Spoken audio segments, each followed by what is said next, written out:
Традиционната иконопис е изкуство, което се отличава с разнообразие от техники и дълбока символика.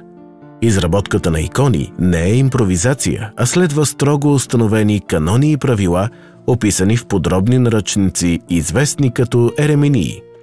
Еремениите предоставят изчерпателна информация за всеки каноничен персонаж, включително неговия външен вид, облекло, символиката на различните елементи и препоръчителни композиционни схеми. Тези наръчници служат като ориентир за иконописците, гарантирайки запазването на автентичността и традиционността на иконите.